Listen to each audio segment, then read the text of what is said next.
मुख्यमंत्री माननीय नामदार देवेंद्रजी फडणवीस साहेब यांचं. भारत माता की, भारत माता की, छत्रपती शिवाजी महाराज की, धर्मवीर छत्रपती संभाजी महाराज की, पुण्यश्लोक अहिल्या माता की, भारतरत्न डॉक्टर बाबासाहेब आंबेडकरांचा जय श्रीराम, जय जय श्रीराम.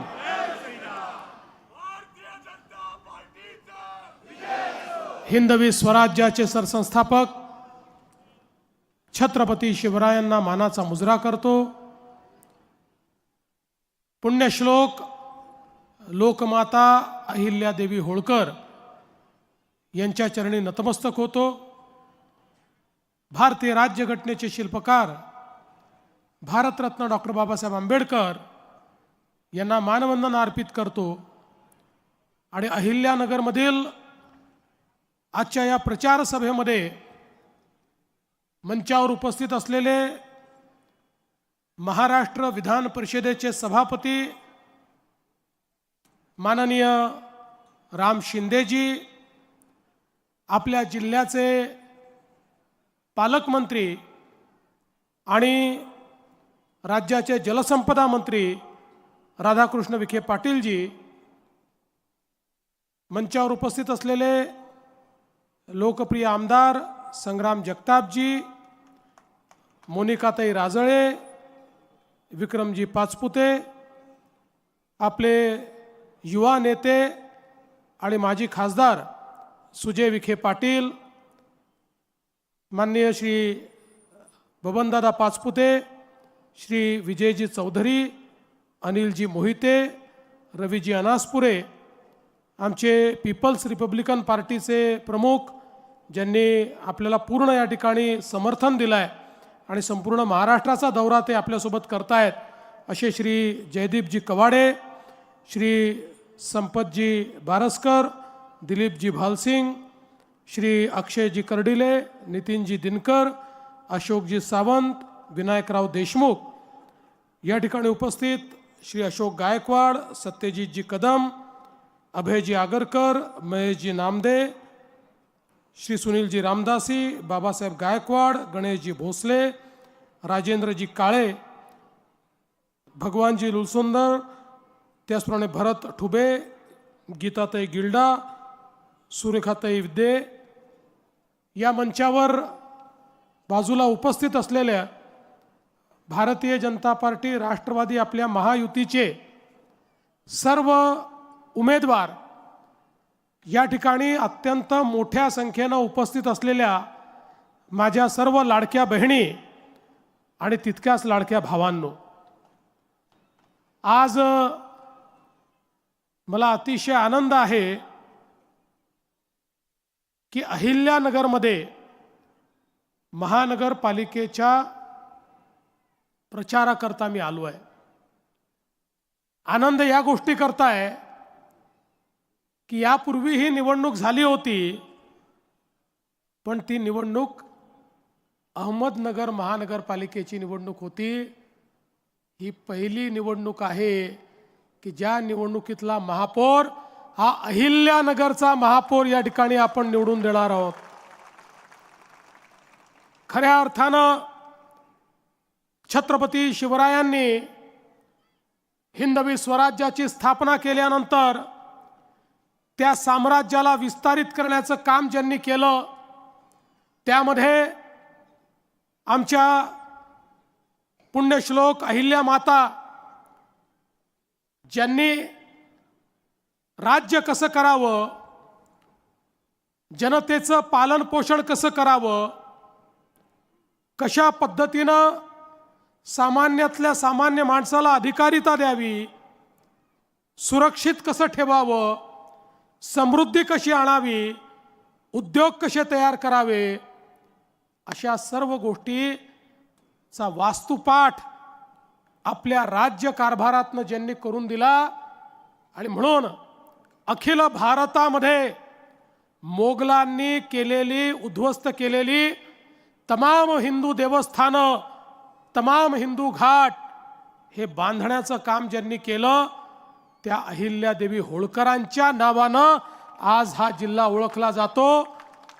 कारण त्यांचं जन्मस्थान चोंडी, ज्या ठिकाणी आमच्या रामभाऊ शिंदेंच्या नेतृत्वात आम्ही कॅबिनेटची बैठक घेऊन एक प्रकारे चोंडी विकास आराखड्यासोबत या महाराष्ट्रातल्या सगळ्या ज्योतिर्लिंगांच्या विकासाचा एक आराखडा मांडला. आज त्याच अहिल्यादेवींच्या या अहिल्यानगरमध्ये मी पुन्हा एकदा अहिल्या मातांसोबत इथल्या सगळ्या नागरिकांना देखील नमन करतो, नमस्कार करतो. खरं म्हणजे या ठिकाणी विखे पाटील साहेब आहेत, रामभाऊ शिंदे आहेत, आमचे सुजयदादा आहेत, संग्राम जगताप आहेत, आपले सगळे आमदार आहेत. त्यामुळे मी येण्याची आवश्यकता देखील नव्हती. पण मी हा विचार केला की या निमित्ताने आपल्याशी संवाद साधता येईल, या निमित्ताने आपलं दर्शन घेता येईल आणि त्याचसोबत आपल्याला ज्या काही अडीअडचणी आहेत त्या समजून घेता येईल. आणि म्हणून आज या सभेकरता मी आलो. पण मी इथे यायच्या आधीच आपण सगळ्यांनी भाजप राष्ट्रवादीचे 5 नगरसेवक बिनविरोध या ठिकाणी निवडून दिले, त्याबद्दल आपल्या सर्वांचे मी मनापासून आभार मानतो. एक प्रकारे आपण सुरुवात ही या ठिकाणी अतिशय उत्तम केली आहे आणि ज्याची सुरुवात उत्तम असते ते सगळंच उत्तम होतं. त्यामुळे माझ्या मनामध्ये पूर्ण विश्वास आहे की या महानगरपालिकेमध्ये आपल्या महायुतीचाच महापौर बसेल आणि पूर्ण बहुमत हे आपल्याला या ठिकाणी निश्चितपणे मिळेल.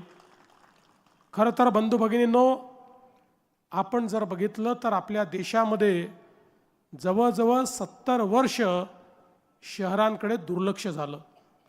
आम्ही गावाचा विकास करत होतो, तो विकासही महत्त्वाचा होता. भारत हा गावांमध्ये बसतो, त्यामुळे त्याचा विकास झाला पाहिजे, संकल्पना योग्य होती. पण 70 वर्ष गावाचा विकास करता करता शहरांकडे मात्र शासनाचं दुर्लक्ष झालं. परिणाम काय झाला? शहरं वाढत गेली. अन्न, वस्त्र, निवारा, शिक्षण, आरोग्य, रोजगार या प्रत्येक गोष्टीकरता गावाकडनं लोक शहरामध्ये आले. शहराची लोकसंख्या वाढत होती, आलेल्या लोकांना राहायला जागा नव्हती, झोपडपट्ट्या तयार झाल्या, अतिक्रमणं झाली. ज्या बिचाऱ्यांना जिथे जागा मिळेल तिथे लोक बसले आणि त्यातनं शहराचा एक अविकसित अशा प्रकारचा विकास झाला. लोकसंख्या वाढल्यामुळे शहरामध्ये पिण्याच्या पाण्याच्या समस्या तयार झाल्या. लोकसंख्या वाढल्यामुळे घनकचऱ्याचे ढीग हे शहरांमध्ये ठिकठिकाणी आपल्याला पाहायला मिळायला लागले. लोकसंख्या वाढल्यामुळे त्या ठिकाणी नाल्यांमधनं विष्ठा वाहू लागली. सगळं घाण पाणी हे नाल्यांमधनं वाहू लागलं. त्याचा वास, त्याची दुर्गंधी, त्याचे मच्छर, त्यातनं होणारी रोगराई, अशा प्रकारचं सगळ्या शहरांचं चित्र कमी अधिक प्रमाणात महाराष्ट्रात आणि देशात आपल्याला पाहायला मिळायला लागलं. पण ज्यावेळी 2014 साली माननीय नरेंद्र मोदीजी हे देशाचे प्रधानमंत्री झाले, त्यावेळी मोदीजींनी सांगितलं गावांसोबत शहरांचाही विकास आपल्याला करावा लागेल. शहरं ही वाढणार आहेत, नागरीकरण हे होणार आहे, लोक शिक्षण, आरोग्य, रोजगाराकरता शहरामध्ये येणार आहेत. त्यामुळे येणाऱ्या गरिबांना, मध्यमवर्गीयांना, शहरात राहणाऱ्या जनतेला मूलभूत सोयी आपल्याला द्याव्या लागतील. मोदीजींनी सांगितलं देशाच्या GDPचा 65% GDP वस्तू आणि सेवांची निर्मिती, रोजगाराची निर्मिती ही शहरांमध्ये होते. त्यामुळे शहरांमध्ये जर आपण उत्तम सोयी तयार केल्या, शहरातल्या गरीब आणि मध्यमवर्गीयांच्या जीवनामध्ये आपण जर त्या ठिकाणी परिवर्तन आणलं तर आपली शहरं ही विकासाचं केंद्र होतील आणि आपल्या अर्थव्यवस्थेला ती मोठ्या प्रमाणात चालना देतील. आणि म्हणून 70 वर्षानंतर पहिल्यांदा देशाच्या मध्यवर्ती सरकारने, मोदीजींनी निर्णय केला आणि लाखो कोटी रुपयाच्या योजना या शहरांकरता सुरू केल्या. स्मार्ट सिटीची योजना, अमृत शहरांची योजना, स्वच्छ भारत शहरी योजना, प्रधानमंत्री आवास योजना शहरी योजना, अशा वेगवेगळ्या योजनांच्या माध्यमातून हजारो कोटी रुपये शहराला देणं सुरू केलं. तुम्ही बघा, आज कुठल्याही शहरांमध्ये चाललेली जी कामं आहेत ती 2014 नंतर केंद्रात आणि राज्यात आपलं सरकार आलं आणि या शहरांना आपण निधी देणं सुरू केलं. आज शहरांचा चित्र आणि चेहरा बदलतोय. आपण बघा, आज ज्या प्रकारे मोदीजींनी सांगितलं की शहरात राहणारा जो गरीब आहे, जो बेघर आहे, जो कच्च्या घरामध्ये राहतो, त्याला प्रधानमंत्री आवास योजनेच्या अंतर्गत पक्कं घर दिलं पाहिजे. आपल्याला 30 लाख घरं मोदीजींनी प्रधानमंत्री आवास योजनेत दिली. पण आपल्या एक लक्षात आलं, शहरामध्ये देण्याकरता घरं तर आपल्याकडे आहेत, पण लोकांकडे जमिनीचा मालकी हक्क नसल्यामुळे त्यांना त्या योजनेचा लाभ घेता येत नाही. 2 महिन्यापूर्वी आपण आपल्या कॅबिनेटमध्ये निर्णय केला आणि आता आपण ठरवलं की या ठिकाणी जे झोपडपट्टीत राहतात, रहिवासी करता ज्यांनी अतिक्रमण केलं आहे, अशा सगळ्या लोकांना त्यांच्या जमिनीचा मालकी हक्काचा पट्टा द्यायचा, त्यांना त्याचं PR कार्ड द्यायचं आणि त्यापैकी जे लोक कच्च्या घरांमध्ये राहतात त्यांना पक्कं घर बांधण्याकरता या ठिकाणी पूर्ण मदत करायची. प्रधानमंत्री आवास योजनेतनं त्यांना घरही द्यायचं. त्यामुळे या ठिकाणी सुजयदादा, संग्रामदादा दोन्ही युवा नेत्यांना मी सांगतो, ही जनता आपली महानगरपालिका निवडून देणार आहे. ती निवडून आल्यानंतर पहिल्यांदा ज्या ठिकाणी झोपडपट्टी आहे, ज्या ठिकाणी गरिबाचं अतिक्रमण आहे, अशा सगळ्या जागांवर शासनाच्या शासन निर्णयाप्रमाणे त्याची मोजणी करून, त्याचा प्लेन टेबल सर्वे करून त्या सगळ्या लोकांना तुम्ही मालकी हक्काचा पट्टा आणि PR कार्ड द्या. आणि त्यानंतर तुम्ही या शहराकरता जेवढी घरं मागाल, गरिबाकरता जेवढी घरं मागाल, तेवढी घरं राज्य सरकारच्या वतीनं आम्ही तुम्हाला देऊ, अशा प्रकारचा विश्वास या निमित्ताने मी आपल्याला देतो. आज आपण बघा, मोठ्या प्रमाणात आपल्याला पाणी पुरवठ्याकरता या ठिकाणी प्रत्येक शहरामध्ये निधी द्यायचा आहे. अमृतसारखी योजना आहे. आपल्याही शहराची सुधारित पाणी पुरवठा योजना 492 कोटी रुपयाची ही आता आमच्याकडे राज्य सरकारकडे आलेली आहे. खरं म्हणजे पूर्वीच्या काळामध्ये अहिल्यानगरसारख्या महानगरपालिकांना 2014 पूर्वी 100 कोटी रुपये देखील मिळत नव्हते, 50 कोटी मिळत नव्हते. पण आज तुम्ही बघा, मोदीजींनी आपल्याला अशी व्यवस्था करून दिली की आता तुम्ही पाठवलेला हा जो प्रस्ताव आहे 492 कोटी रुपयाचा, 16 तारखेला तुमचा महापौर बसला की त्यानंतर 1 महिन्याच्या आत या प्रस्तावाला आम्ही मान्यता देऊ. आमचा प्रयत्न हा असणार आहे की अहिल्यानगरमध्ये प्रत्येक घरामध्ये प्रत्येक दिवशी आमच्या माता भगिनींनी नळ उघडला तर शुद्ध पिण्याचं पाणी नळाला आलंच पाहिजे, या दृष्टीने या ठिकाणी आपण ही सगळी व्यवस्था करतो. आज आपल्याला अमृतच्या योजनेतनं 164 कोटी रुपयाची भुयारी गटाराची योजना माननीय मोदीजींच्या माध्यमातून आणि राज्य सरकारच्या माध्यमातून या ठिकाणी मिळाली आहे. नगरोत्थानच्या माध्यमातून 150 कोटी रुपये हे 24 प्रमुख रस्त्यांसाठी मिळाले आहेत. त्यातल्या 13 रस्त्यांची कामं पूर्ण झाली आहेत. सुजयदादा असतील, संग्रामदादा असतील, यांनी या सगळ्या काळामध्ये खूप चांगल्या पद्धतीनं या ठिकाणी या शहरामध्ये काम केलेलं आहे. आणि आता शहरातल्या DP रस्त्यांचा देखील 350 कोटी रुपयाचा प्रस्ताव तुम्ही पाठवला आहे. तुम्ही काळजी करू नका, केवळ शहराला आणि जिल्ह्याला अहिल्यानगर नाव देऊन आम्ही थांबणार नाही आहोत. ज्याप्रमाणे अहिल्यादेवींनी त्यांची राजधानी माहेश्वर ही अत्यंत त्या काळामध्ये सुसज्जित अशा प्रकारची राजधानी केली, तसंच अहिल्यानगर देखील केल्याशिवाय आम्ही या ठिकाणी थांबणार नाही आहोत. आणि म्हणून DP रोडचा विषय असेल, या ठिकाणी क्रीडा संकुलाचा विषय असेल, या सगळ्या गोष्टी या ठिकाणी करण्याचा प्रयत्न हा निश्चितपणे आम्ही करणार आहोत.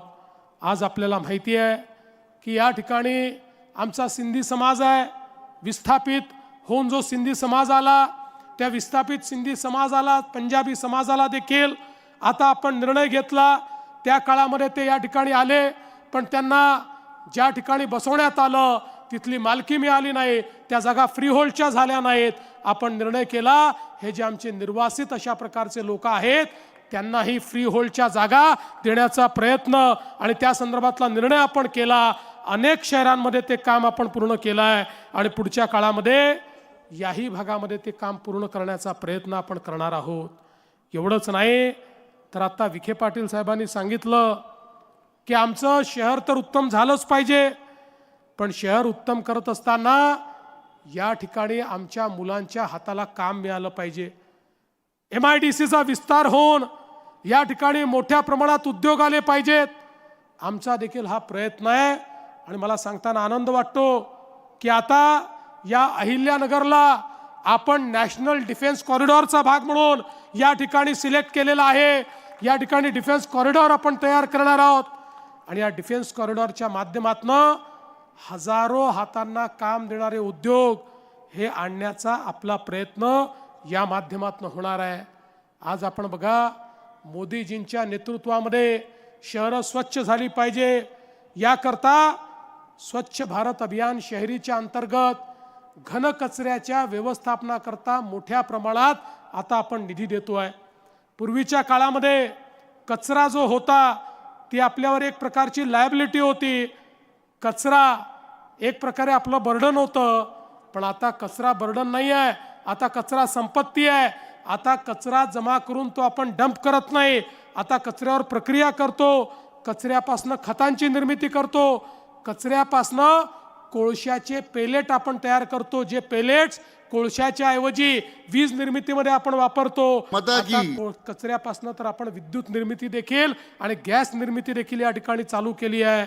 आणि म्हणून या अहिल्यानगर शहरामध्ये देखील जो काही कचरा आहे त्या कचऱ्यावर 100% प्रक्रिया करण्याकरता या ठिकाणी माननीय प्रधानमंत्री महोदयाच्या योजनेच्या अंतर्गत आम्ही आपल्याला मदत करू आणि एक स्वच्छ अशा प्रकारचं अहिल्यानगर हे आपल्याला कसं तयार करता येईल हा प्रयत्न देखील पुढच्या काळामध्ये आपल्याला करायचा आहे. बंधू भगिनींनो, आत्ताच मला घोटाळ्यांच्या संदर्भातलं निवेदन एक मिळालेलं आहे. हे खरं आहे, काही लोकांनी वेगवेगळ्या कंपन्या स्थापून गरीब माणसाकडनं डिपॉझिट घेऊन त्या ठिकाणी चेन तयार केली आणि त्या माध्यमातून गरीबाला लुबाडण्याचं काम केलं आहे. त्यांना आम्ही सोडणार नाही.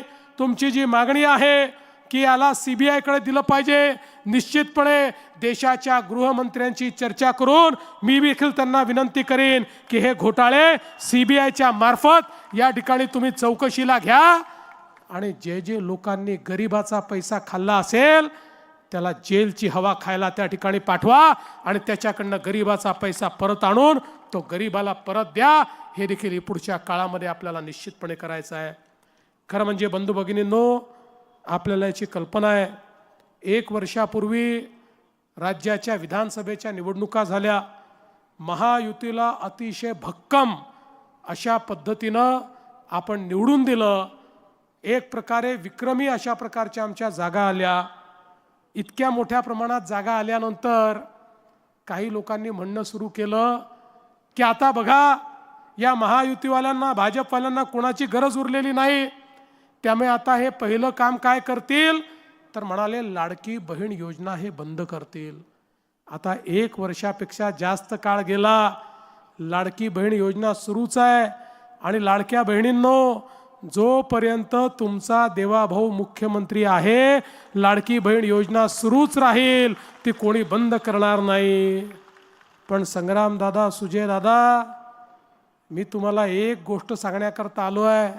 आता माझ्या लाडक्या बहिणींना केवळ लाडकी बहीण ठेवू नका. आता मोदीजींनी लखपती दीदीची योजना सुरू केली आहे. आता माझ्या लाडक्या बहिणींना आपल्याला लखपती दीदी बनवायचं आहे. महाराष्ट्रामध्ये 50 लाख लखपती दीदीचा आकडा आम्ही पार केलाय. लवकरच 1 कोटी लाडक्या बहिणी लखपती दीदी होणार आहेत. आता पुढच्या वेळेस मी अहिल्यानगरला आल्यानंतर आमचे जे कोणी महापौर असतील, नगरसेवक असतील आणि तुम्ही जे सगळे या ठिकाणी नेते आहेत यांना विचारणार आहे की माझ्या अहिल्यानगरच्या किती लाडक्या बहिणींना तुम्ही लखपती दीदी केलं, याचं उत्तर तुम्हाला त्या ठिकाणी द्यावं लागणार आहे.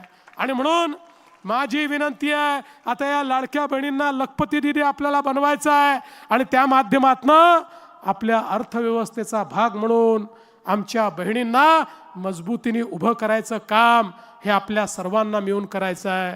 बंधू भगिनींनो, आम्ही केवळ आश्वासन देणारी लोक नाही आहोत. आमचा ट्रॅक रेकॉर्ड तुम्ही बघितलेला आहे. जे सांगतो ते करणारी आम्ही मंडळी आहोत.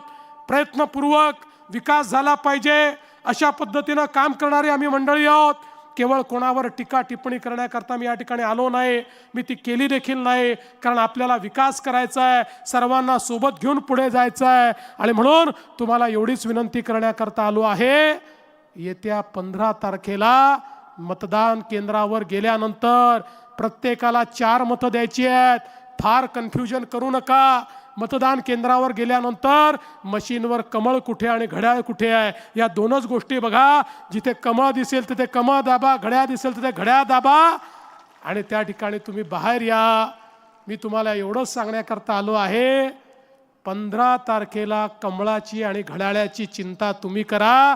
16 तारखेपासनं पुढचे 5 वर्ष तुमची चिंता आम्ही केल्याशिवाय राहणार नाही, हे आश्वासन तुम्हाला देतो आणि माझं बोलणं संपवतो. धन्यवाद. जय हिंद, जय महाराष्ट्र. धन्यवाद साहेब. यानंतर आभार प्रदर्शन माननीय सुजय दादा